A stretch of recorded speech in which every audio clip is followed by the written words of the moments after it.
On Saturday morning, I saw something that stated that Declan Rice had banned social media, and I assumed that he'd banned the entire first team. Everybody, stay off social media, get off it. It's negative. We've just been beat by Spurs. We've got a big game coming up against Nottingham Forest. Nobody's allowed on social media.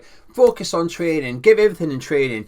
Focus on the Nottingham Forest game. Deal with it one game at a time, but nobody is allowed on social media. And I thought, well, this is great. This is leadership. This is authority from Declan Rice, because this is what we need. Now, he's possibly and probably been doing it all season anyway, but the examples that you're giving from behind the scenes is few and far between. I listened to Mark Noble on Ben Foster's podcast a couple of weeks ago now, and he was speaking about what he did as a captain at West Ham, and he was also speaking about how he doesn't miss it. But one example he gave was he'd be ringing up players at 9 p.m. on a Wednesday night or Thursday night, just saying, "Are you ready for training tomorrow? We've got a big game this weekend. Are you ready?" And he would go around all the players, and it would take up his entire evening. And he was saying he doesn't miss it. It was a big, big job to do.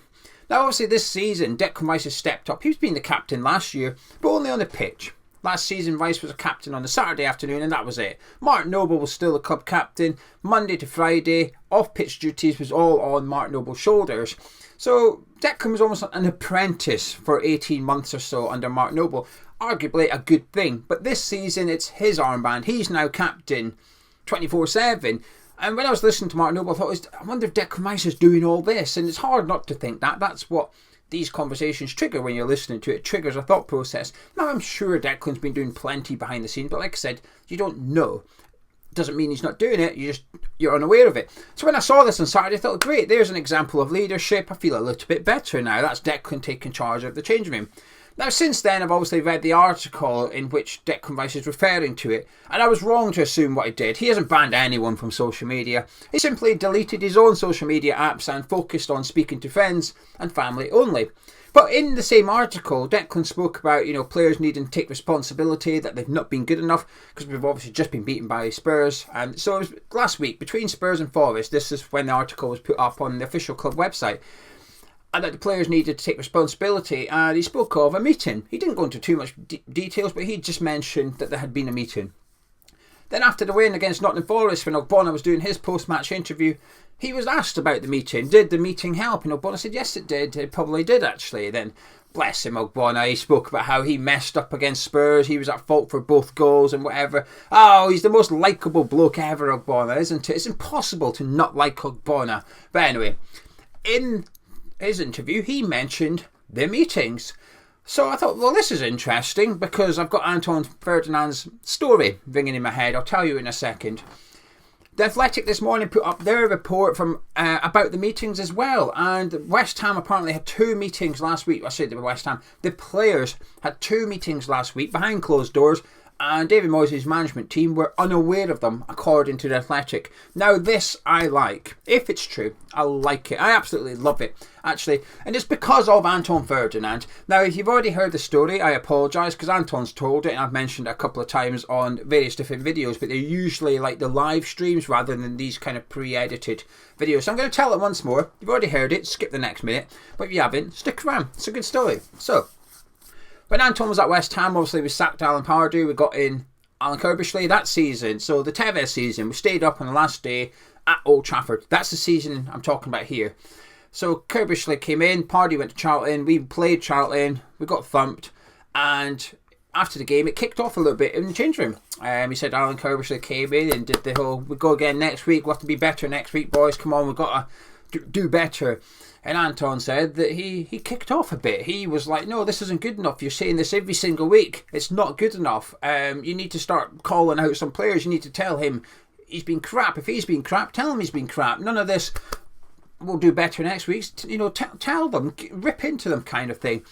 And then he said that Alan Kirby just sort of looked at him and said, well, I think you were crap today. And so Anton said, well, tell me then. Tell me I'm crap. None of this, well, we'll go again next weekend. Tell me I've been crap. Pull me up. Call me out in front of everybody. Do something. And I think Kirbishley was possibly a little bit too nice from what Anton was saying, reading between the lines. So after the Charlton game, Lucas Neal called a meeting. and he didn't include any of Alan Kirbishley's staff in there. It was for players only. And Lucas Neal essentially basically said, right, it's time now to roll your sleeves up. It's time to get stuck in. We're going to have to give 100% of training. This is serious. We could get relegated. Now's the time. We've got to do something.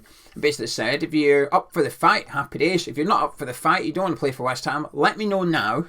And I'm going to go tell the gaffer you're not available for selection. We're not going to make a big deal out of it. I'm just going to simply go tell the gaffer that you, whatever, you're unavailable. You cannot play for West Ham anymore. So if you're not up for the fight, put your hand up, let me know, and I'll deal with it.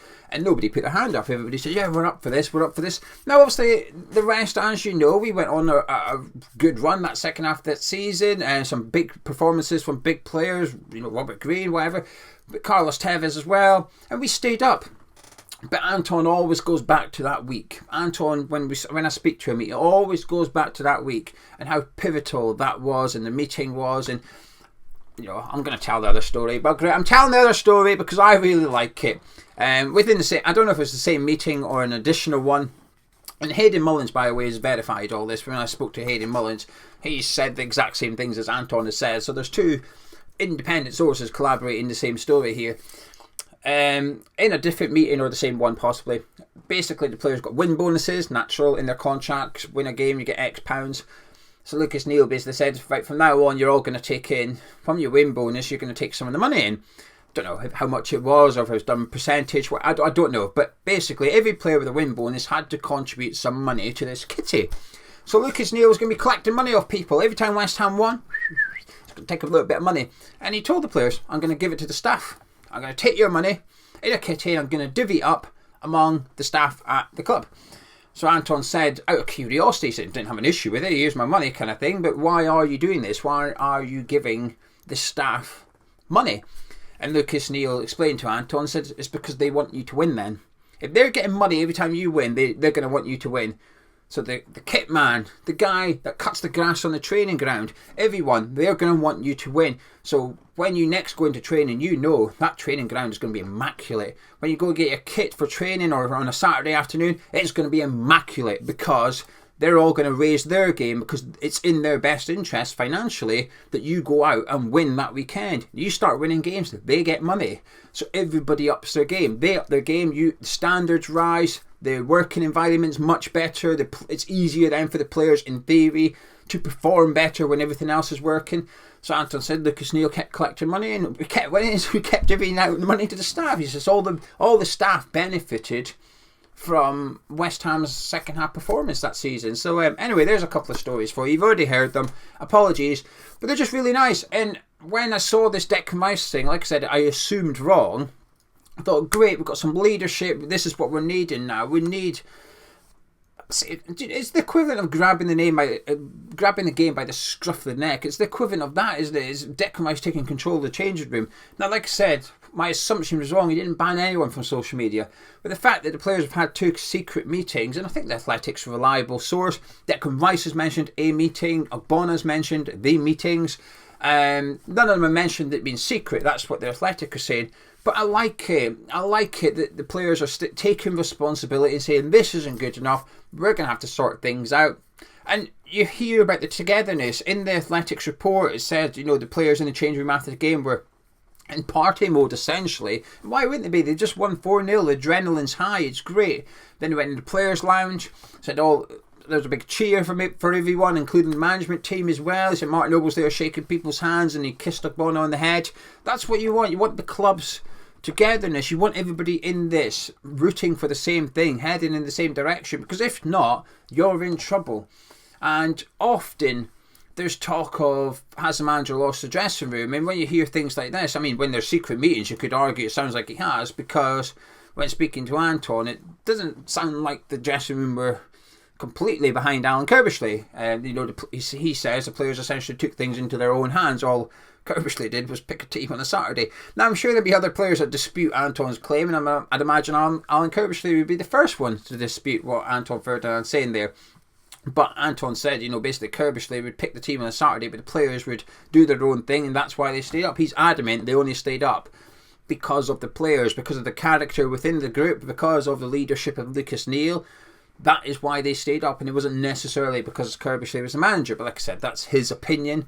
There will be lots of people that have a different opinion. Is this what we're seeing here? I'm not claiming that. I'm not saying that the players don't want to play for Moyes and they're doing their own thing and that's why we beat Forest. That's not what I'm saying, just for clarity. But to have the players doing what they've done in the last week off the pitch is not a bad thing. To bring people together. What was said in that meeting, we will never know. We will never know. I doubt they were playing cards. Maybe they did.Maybe they like a little bit of gin rummy or something. But maybe they were calling people out. Maybe they were having arguments and just clearing the air. I don't know. I've got no idea. But it cannot be a bad thing to have the players taking responsibility. And obviously, post-meeting, we've won one and scored 4 goals. Maybe they have said, it doesn't matter what you say, Gaffer, we're going to keep attacking. Maybe Moyes was on the touchline at 2-0 saying, right, but boys, get back and defend. We're 2-0 up, we're fine. Get back and defend. Maybe Declan saying, lads, remember the meeting? We keep going. We're going to go get number 3. We're going to go get number 4. Which was the first time we've scored 4 goals in a game since we beat Norwich 4-0 and stayed up that little post-lockdown tournament when Antonio scored the ball. That's the last time we scored 4 goals in the game. So hopefully that's a little bit of a sign. But anyway, I just thought the secret meetings were interesting. I like it. I think it's a really good thing. And we can't read too much into the Nottingham Forest game, of course. We will see against Man United because I imagine there will be a rotated side on Wednesday. I'd be surprised if... we can't play the exact 11 because of Danny Ings, but I would be surprised if the other 10 all started. Obviously, injury permitting. What I'm trying to say is I'd be surprised if Bon and Agurd are centre-back, Rice, Souček and Paqueta are the centre midfielders, and Ben Ram and Bowen are the wingers. I'd be surprised. I'd imagine Moyes is going to rotate the team. And if he does, it'd be interesting to see how those players respond, because if this meeting has been a success, I would expect Lanzini to come in and play like he's not been out the team, essentially, that he's been part of the squad. Because there's a couple of friends I speak to and they've got concerns about maybe players feeling isolated, and then when Moyes calls upon them, it's like, well, hang on a minute, Gaffer, you've barely given me a sniff all season, now all of a sudden you need me. Because Stephen Colker, I know you're going to say, yeah, that fantastic footballer. Hang on a minute, he made it as a footballer. It doesn't matter if you think he's a good footballer or not, he made it as a footballer. You can get a game in the Premier League, just one game in the Premier League. I think you've achieved it. I think you've done it. You've made it as a football. You don't even have to play Premier League. To have a career in League 2, I think you've done fantastically well. You've made it as a footballer. Anyway, Stephen Colker, I saw a post from him once, and he was speaking about past experiences, and he said the worst thing he's ever seen a manager do. He said, it's not lose games. No, every manager loses games. Don't get the tactics wrong. Every manager does that. Picking the wrong penalty taker, or arguing with a player in the changing room, selling a player when you shouldn't have done, bought a player you shouldn't have bought. That's not the worst thing he's ever seen a manager do. He said that happens to them all. He said the worst thing he's ever seen managers do is have your starting 11 and your favourite couple of subs, and you focus on them. He said, so basically other players get kicked to the side, you don't really get a sniff, you're not really involved in stuff, and then a couple of injuries happen, and it's like, he said, oh, you're playing. He says, because then the players are like, you could do one, mate. You've ignored me for the last couple of months. Now all of a sudden you want to put me in the team and you want me to run through a brick wall for you. Forget it. So Stephen Colker basically said the worst thing he's ever seen a manager do is focus on his first 13, 14 players and ignore the squad players. Don't include them in everything. Don't make them feel like part of the squad. He has a team, not a squad. And that meeting just makes it feel like more squad-like, if that makes sense. I'm probably barking up the wrong tree. I'm probably talking nonsense because I'm still feeling good after the win against Forest. I'm not going to lie. Saw Gonzo's video for this morning. He was saying the same. Yes, I do feel really good, but I'm aware of it, but I'm going to allow it. I'm very much the same. When we win, I enjoy it, and I don't care. I know it was only Forest. I know it doesn't mean we're going to beat Brighton, but we won 4-0. If you can't enjoy that, what can you enjoy? Anyway, the last thing I'm going to add before it disappears, it's been a bit of a ramble, I apologise. I wanted to talk about Declan Rice thing, but the Conference League draw was last week, weren't it? Larnaca, really pleased with it. Really, really pleased with it. It was who I was hoping to get. I know it's a little bit arrogant to say they were possibly the easiest team in the draw because I don't know anything about them, but that's how it felt as neutral, not neutral because I've got West Ham in there, but as somebody that doesn't support any of the other teams, my knowledge is minimal on most of the teams in the Conference League. It felt like it was possibly the best draw West Ham could get. Obviously, we're at home in the second leg. We knew that anyway. I feel really good, and I had a concern at how the Conference League was going to impact the Premier League when it returned, and I think this draw is possibly the draw that could have made it the minimal impact as possible. Hopefully we get a good win in the first leg, so when we play the second leg we can maybe not be forced to play certain players and stuff like that. But anyway, I'm recording a preview with Gonzo later, so later on today you'll have the Man United preview. It'll be a little bit later since I'm uploading this one, but I'm looking forward to doing that as well. Everything's much better after a win, isn't it? But I'm going to disappear now. If you've enjoyed this ramble, please do drop a like on and subscribe if you're new to Hammers Chat, and I'll catch you tonight.